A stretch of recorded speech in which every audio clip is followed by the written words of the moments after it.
veterans have been active in this country for a very long time on the front lines for social change. You talk about black soldiers coming home from World War II to the segregated South and being like, no way. We're about fighting fascism. We're going to continue that fight. You're talking about Howard Zinn. You're talking about Ward Churchill. You're talking about Geronimo Pratt. You're talking about Utah Phillips. You know, all these people. They were all veterans. You know, and especially the Iraq and Afghanistan era veterans have been active publicly since 2004, privately since the wars began, in fighting against the wars and in fighting for social change at home, because they're not fools.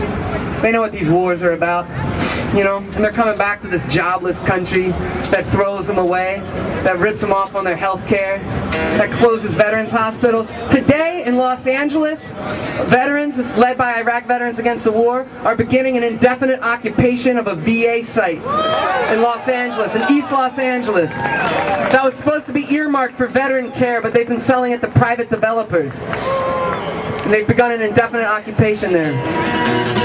And this song I wrote in 2007 or 8. I was playing a show in Olympia, Washington. And we were getting ready to go to bed when we found out that the surge was beginning. And they were, you know, the big bring 'em on surge. And they were sending the first shipment out of Fort Lewis. And they're sending out convoys of Stryker combat vehicles. And the good folks of Olympia and Tacoma and Seattle have been getting together and throwing their bodies in front of them and blockading them, ripping down the fences around the port, trying to stop the shipments. And so we did it again. And so I ended up down at the port at 2 or 3 in the morning with like 30 people, a bunch of students, 2 Iraq veterans who I was hanging out with, and a bunch of riot police, and then a bunch of soldiers, and some longshoremen. And that was the scene. There was nobody around. It wasn't one of those like the whole world is watching moments. It was like no one's watching. They can do whatever they want to us. Not so romantic. But we held it down. And people went out and threw their bodies in front of these vehicles and tried to stop them. And the cops tased a veteran, a Navy veteran, in the streets and pepper sprayed him and beat a bunch of people and pushed them off the streets. But for 11 days, for the duration of the shipment, these people came out every single day. And it grew and grew and grew. And one day, the next time they had a deployment, a soldier walked off the line and came over and said, "Can somebody take me back to the base? I'm not loading this equipment." Right? Significant shit, right? So I was there with these 2 Iraq vets. And I wrote this song afterwards. And this is for the people of Oakland as well. And this is also for the people of Egypt. And this is for us here and for all over the place. Anywhere where these cops are going to they're going to get the orders to repress us.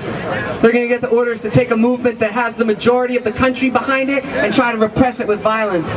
And it's about remembering that those moments, that means you're on to something when that happens. That's when you got to stand your firmest.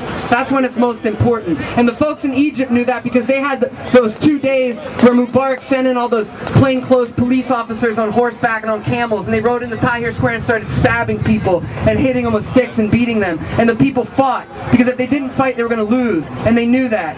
And they said, we're trying to be nonviolent here. You're being violent, but we're not going to sit here and let us be killed.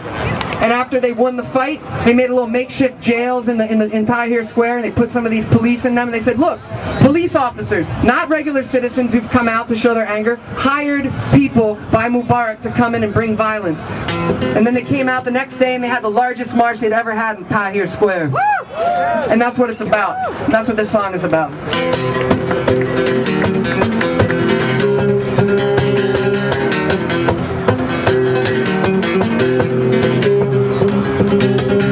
Also, when the cops come after you like that, it's very important, obviously, to be critical and vocal about police brutality here and everywhere else. But to also remember that this is also a fight about this economic conditions and the political conditions, and you can't lose focus. You have to go into it knowing that repression is going to come. It's going to come, and you should be vocal about it. But know that it's going to come, and you're going to push through it, and you're going to weather it out, and you're going to win. You got to keep that focus, you know.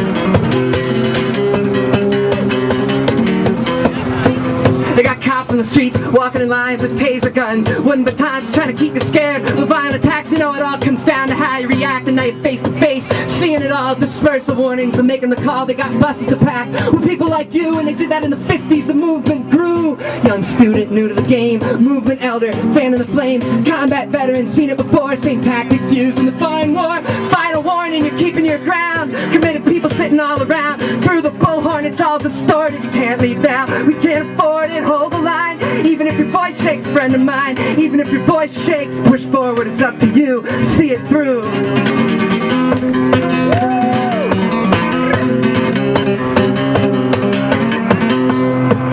And the silence breaks, voices are loud, rubber bullets crack, pierce the crowd, heart starts pumping, scared but proud, because there's people still sitting in the tear gas cloud. The line advances, they're swinging sticks to the marching boots, and the taser clicks, screaming erupts. Someone got struck, people calling for a medic, they better hurry up. Now the vomit comes like a flood, getting choked by the gas, hands covered in blood, bruised and beaten, limping away. Remember, it's always been this way. They'll beat you down, show you the guns, it gets violent sometimes, and then change comes. You stand firm, organize, and then come back, to there's too many people for them to attack. You gotta hold the line, even if your voice shakes, friend of mine. Even if your voice shakes, push forward, it's up to you.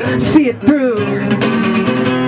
This also goes out to all you police officers out there, because like a lot of these soldiers here know, and these veterans know, there may well come a time, and it might be soon, where you might have the option of taking off that uniform, like the cops in Egypt did, and like the cops in Tunisia did, when they knew that they had to overthrow a dictatorship. And we have a dictatorship of bankers in this country.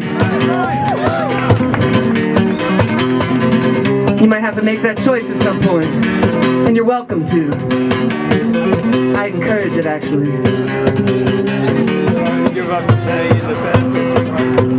And it's days like this when something clicks, when you're confused, tired, and scared as shit, but your body's alive with that heartfelt drive, and you engage the problem right before your eyes. When you could have ran but just stayed and sat, when you were beaten and gassed and you still came back, that feeling of power that you got deep down rises to the top. When you get beat down, there's a world to win, when your heart is strong and a dozen new wrongs to focus on. Every day brings a vision to strive for, something to live and die for. When you go back home and you're on your own, it's easy to feel like you're all alone, but it's through memory and hope that we stay supported, because we can't quit now. We can't afford it. Hold the line, even if your voice shakes, friend of mine. Even if your voice shakes, push forward, it's up to you.